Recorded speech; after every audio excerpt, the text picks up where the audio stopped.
கழுத்தில் கத்தியால் குத்தப்பட்டு உயிரிழந்து கிடந்த இளைஞர். உயிரிழந்த இளைஞர் கொலை வழக்கில் தொடர்புடையவர் என்பதால் பழிக்கு பழியாக சம்பவம் அரங்கேறி இருக்கலாம் என்ற கோணத்தில் காவல்துறையினர் விசாரணை. வழக்கில் திடீர் திருப்பமாக மண்டை ஓடு பாண்டி என்ற அகோரி அரெஸ்ட். கொலை செய்யப்பட்ட இளைஞருக்கும் அகோரிக்கும் என்ன சம்பந்தம்? இளைஞரை அகோரி கொலை செய்ததற்கான காரணம் என்ன?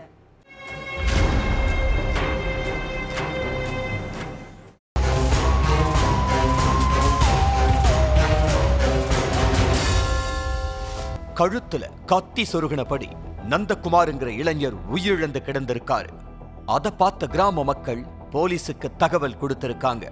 அடுத்து அங்க வந்த போலீசார் இளைஞரோட சடலத்தை மீட்டு விசாரணையில இறங்கி இருக்காங்க.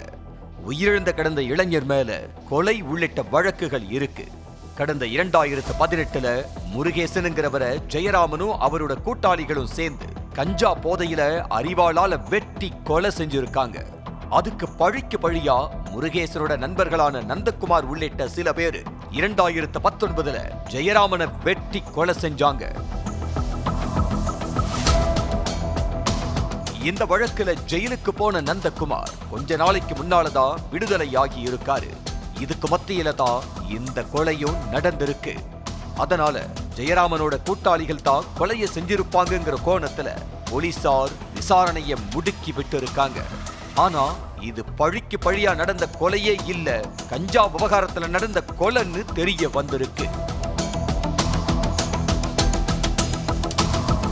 சிவகங்கை காரைக்குடி பக்கத்தில் உள்ள பேயன்பட்டியைச் சேர்ந்தவர் தான் 26 வயசான இளைஞர் நந்தகுமார்.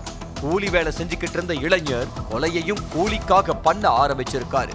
ஒரு கட்டத்துல கஞ்சா போதைக்கு அடிமையான இளைஞர் தானாவே பலர்கிட்ட வம்பிழுத்திருக்காரு. அப்படித்தான் அதே பகுதியில் உள்ள 65 வயசான மண்டை ஓடு என்ற பாண்டி கிட்ட போய் வம்பிழுப்பாரு. இரவு நேரத்துல சுடுகாட்டுல அடிக்கடி பூஜை பண்ற அகோரி கஞ்சா புகைக்கிறது வழக்கம். அது நந்தகுமாருக்கு நல்லாவே தெரியும். அதனால நைட்டு நேரத்துல சுடுகாட்டுக்கு அகோரி மண்டை ஓடு பாண்டியை தேடி போயிருக்காரு. பூஜை பண்ணிட்டு இருந்த அகோரி கிட்ட தனக்கு கஞ்சா வேணும்னு கேட்டிருக்காரு இளைஞர்.